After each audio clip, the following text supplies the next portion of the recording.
네, 이사야서에는 학자들이 여호와의 종의 노래 이런 제목을 붙인 곳이 4군데 나오고 있습니다. 첫 번째는 이사야서 42장 1절에서 4절인데요. 우리가 어제 읽은 곳입니다. 두 번째는 이사야서 49장 1절에서 6절입니다. 우리가 오늘 읽은 곳입니다. 세 번째는 이사야서 50장 4절에서 11절입니다. 우리가 내일 읽을 곳입니다. 네 번째는 이사야서 53장입니다. 우리가 모레 읽을 곳입니다. 여러분, 여호와의 종은 누구를 가리키겠습니까? 이사야서의 전체의 흐름과 여기 방금 전에 말씀드린 본문들을 보면은 여호와의 종은 누구인가? 첫째, 이스라엘 민족을 가리킵니다. 둘째, 이사야 선지자나 우리가 이름을 알 수 없는 소명을 받은 종을 가리킵니다. 세 번째로 고난을 받으시는 메시아를 가리킵니다. 네 번째로 이 내용을 읽고 듣고 있는 우리 자신들도 가리킵니다. 여러분들께서는 자기 자신이 하나님의 종이라고 생각해 본 적이 있으십니까? 나 스스로 그냥 한 생각이 아니라, 내가 지어낸 생각이 아니라 어느 날 그런 생각이 내 머릿속에 들어온 적이 있으십니까? 이미 돌아가신 목사님들 중에 서울 한신교회를 세우셨던 이중표 목사님이라는 분이 계십니다. 그분은 2005년도 67세로 돌아가셨는데요. 그분의 일화를 그분께서 적으신 이 목회 간증집에서 제가 읽은 것이 있어서 그것을 늘 기억하고 있습니다. 그분은 정읍의 고부에서 목회를 하셨을 때에 옛날에는 교회에 종이 있었습니다.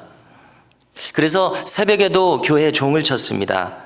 새벽 4시에 교회에 종을 치는데 이제 눈에서 눈물이 막 흘러나오면서 주님, 이 고장을 구원해 주시옵소서 이렇게 기도하고 있었습니다. 그런데 곧 예수님께서 우시는 모습이 떠올랐습니다. 그래서 이제 물었습니다. 주님, 왜 우십니까? 물었습니다. 그랬더니 마음속에 음성이 들려옵니다. 종아, 네가 지금까지 흘린 이 눈물들은 내가 네 속에서 내가 흘린 눈물이니라. 이런 마음이 들었다는 것입니다. 또 한 가지가 더 있는데요. 신학교를 다니면서 신학교에도 시험이 있습니다. 신학교에 시험을 보고 있었습니다. 시험을 보는 중에 주님의 음성이 마음속에 들립니다. 종아, 너는 지금 무엇을 하고 있느냐? 네, 시험을 보고 있습니다. 그리고 또 마음에 이런 생각이 들어집니다. 왜 시험을 학교에서 보고 있느냐?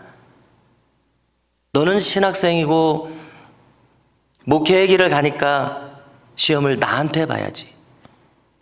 너는 앞으로 나에게 점수를 따도록 가라. 이런 마음이 들었다는 것입니다. 여러분, 제가 이렇게 이중표 목사님의 목회 간증을 읽을 때 제 머릿속에 남은 것은 이것입니다. 종아. 하나님이 자기를 종으로 부르시는 거예요. 종아. 이것이 기억에 남아요. 이 목사님은 자기를 하나님의 종으로 생각하고 있었던 것입니다. 여러분, 다시 묻겠습니다. 여러분들께서는 자기 자신이 하나님의 종이다라고 생각해 본 적이 있으십니까? 하나님께서 나를 불러주셨다 이렇게 생각해 본 적이 있으십니까? 제가 이 국민학생이었을 때, 그리고 중학생이었을 때 지금도 별로 기억하고 싶지 않은 꿈을 꾼 적이 있었습니다. 제가 이제 꿈속에서 저희 동네를 다니고 있는데, 제가 다니는 이 동네의 온 구석구석 바닥에 뱀이 가득한 겁니다. 저 다시 생각하고 싶지도 않아요. 그런데 이 꿈을 한 서너 번 정도 꾼 것 같습니다. 그래서 저는 나중에 이 꿈을 꿨다는 것이 또 떠올라요.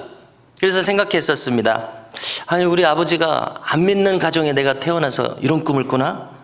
또 우리 동네에 교회 안 나오는 사람들이 많아서 내가 이런 꿈을 꾸나? 이런 생각을 한 적이 있었습니다. 그런가 하면은 고등학교 3학년 때였습니다.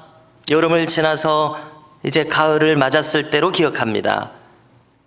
네, 그때도 꿈을 한 번 꿨는데요. 그 꿈이 평생 기억납니다. 지금도 거의 또렷하게 기억납니다. 어떤 꿈인가 하면 제가 푸른 풀밭에 이렇게 누워 있습니다. 근데 그 풀밭이 천국이라고 생각이 되는 거예요. 꿈을 꾸면서. 이것이 꿈인 것은 알고 있어요. 꿈을 꾸면서. 그런데 그 순간 아주 높고 청아한 목소리가 들립니다. 그 소리는 찬송 소리입니다. 얼마나 황홀했는지 모릅니다. 얼마나 평안했는지 모릅니다. 그리고 그 꿈은 그것으로 끝났습니다. 대단한 꿈은 아니죠. 자, 그런데 그 꿈이 평생 기억납니다. 그 천국의 평안함이 평생 기억납니다. 여러분, 우리가 신앙생활을 하면서 하나님께서 나를 불러주셨다고 생각하는 것은 참으로 중요합니다. 여러분들께서는 과연 하나님께서 나를 누구라고 생각하실까? 한번 생각해 보십시오.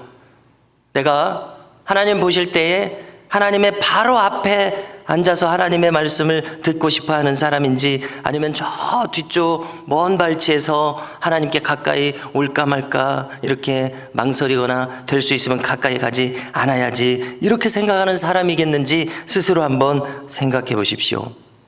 자, 오늘 말씀 1절을 한번 보십시오. 또 찾으셔서 함께 읽습니다. 섬들아 내게 들으라. 먼 곳 백성들아 귀를 기울이라. 여호와께서 태에서부터 나를 부르셨고 내 어머니의 복중에서부터 내 이름을 기억하셨으며. 여러분, 누구 얘기입니까? 이사야 선지자가 자기 얘기하는 것 아니겠습니까? 이 하나님의 종 이사야 선지자가 어떻게 태어났다는 것입니까? 이 세상에 태어나기 전에 아직 어머니 뱃속에 있었을 때부터 그는 하나님의 종으로 부름받았다는 것을 얘기하고 있습니다. 여러분, 예수님을 보십시오. 천사 가브리엘이 어머니 마리아에게 꿈에 나타났습니다. 장차 성령으로 잉태된 것이 나타날 것이다. 예수님의 탄생을 알려줍니다. 그리고 아버지 요셉에게도 꿈에 나타납니다. 가브리엘 천사가 말합니다. 장차 그 이름을 예수라 하라. 여러분, 세례 요한이 어떻게 태어났습니까? 아직 그가 잉태하기도 전에 아버지인 사가랴 제사장이 예루살렘 성전에서 향을 태워 올릴 때에 가브리엘 천사가 나타나서 그에게 말합니다. 아들을 낳을 것이니 이름을 요한이라 하라. 그는 주 앞에서 큰 자가 되리라. 주의 백성을 예비하리라. 그런가 하면 예레미야 선지자도 말합니다. 예레미야서 1장 5절을 보시게 되면 자기에 대해서 이렇게 말합니다. 내가 너를 모태에 짓기 전에 너를 알았고 네가 배에서 나오기 전에 너를 성별하였고 너를 여러 나라의 선지자로 세웠노라. 예레미야 선지자는 이렇게 부름을 받았습니다. 자, 또 어떤 목사님의 간증을 또 기억합니다. 그 목사님의 어머니가 40세이셨을 때 그 집안은 몇 대 독자 가문입니다. 그런데 아들이 아직 없습니다. 그래서 성경에 사무엘 선지자의 어머니 한나처럼 기도했습니다. 아들을 주시라고 기도했습니다. 아들을 주시면 하나님 나라의 일꾼으로 일하도록 바치겠습니다. 기도했습니다. 놀랍게도 기적과 같이 그 늦은 나이에 아들을 잉태했습니다. 그래서 정말 사무엘 선지자처럼 그 아들을 바쳤습니다. 그래서 자신이 목사님이 되었다고 그렇게 간증을 하는 것을 들어본 적이 있습니다. 여러분들, 오늘 말씀 2절을 보십시오. 하나님은 자기의 종을 택하셔서 그 종을 준비를 시키십니다. 읽어드리겠습니다. 내 입을 날카로운 칼같이 만드시고 나를 그의 손 그늘에 숨기시며 나를 갈고 닦은 화살로 만드사 그의 화살통에 감추시고. 여러분, 하나님께서는 자기의 종을 쓰시려고 그 하나님의 종을 고난의 풀무불 속에 담그십니다. 풀무불이 뭡니까? 그것은 용광로입니다. 자, 여기 철광석이 있습니다. 철광석이 있다고 해서 그것을 그대로 철로 쓸 수 있는 것은 아닙니다. 이 철광석을 용광로에 붓습니다. 엄청나게 높은 열로 녹입니다. 그러면 이 철광석의 불순물이 다 빠져나갑니다. 그러면 순수한 쇳물을 얻게 됩니다. 그러면 그 쇳물을 식혀서 순수한 선철을 얻게 됩니다. 여러분, 하나님께서는 자기의 종의 입술에 순수한 하나님의 말씀을 올리기 위해서 그를 다듬으셔야 하지 않겠습니까? 그래서 하나님께서는 그 자기의 종을 용광로와 같은 뜨거운 고난 속으로 그를 집어넣습니다.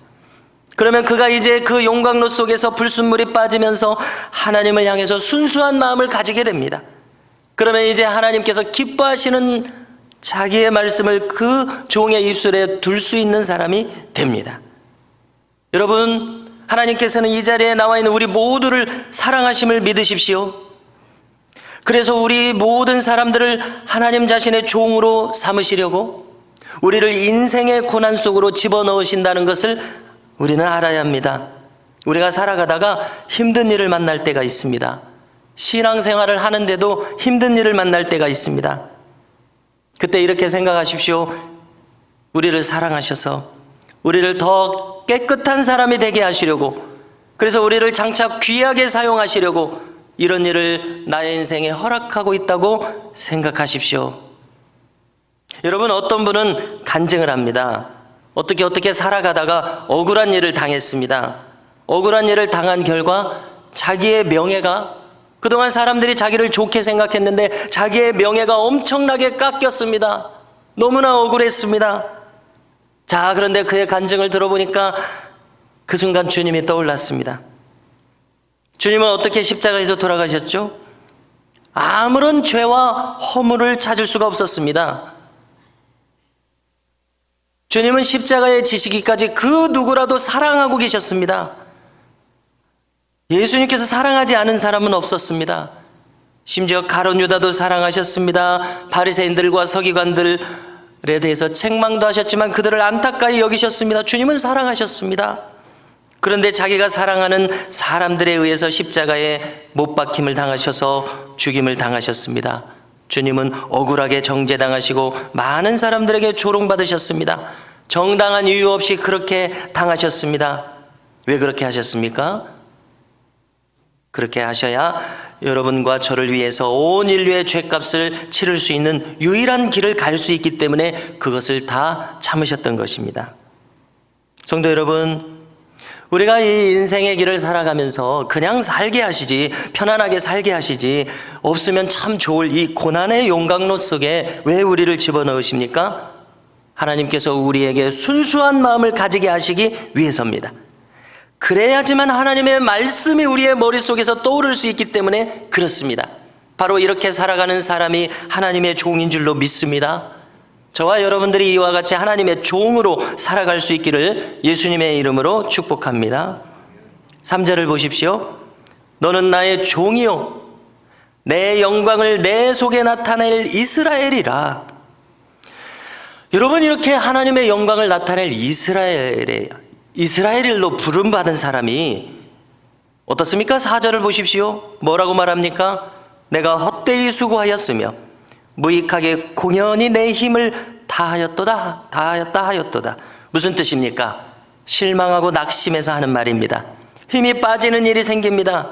자기 힘으로, 자기 뜻대로 이 인생길이 자기가 원하는 대로 되지 않는다는 것을 깨닫습니다. 그러니까 맥이 빠지고 힘이 빠져서 이렇게 말하는 겁니다. 그래서 어떻게 됩니까? 그 결과가 이 하나님의 종은 깨닫게 됩니다.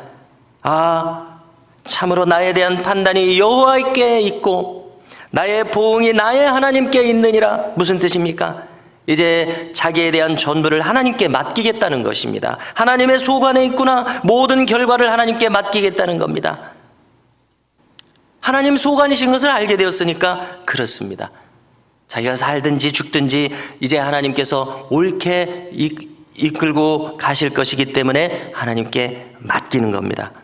성도 여러분, 오늘 말씀 1절에서 섬들아 내게 들으라 이렇게 했죠. 먼 곳 백성들아 귀를 기울이라 이렇게 말했습니다. 하나님의 종이 지금 무슨 말을 하고 있는 것입니까? 6절의 말씀이 이루어졌기 때문에 그렇게 말하는 것입니다.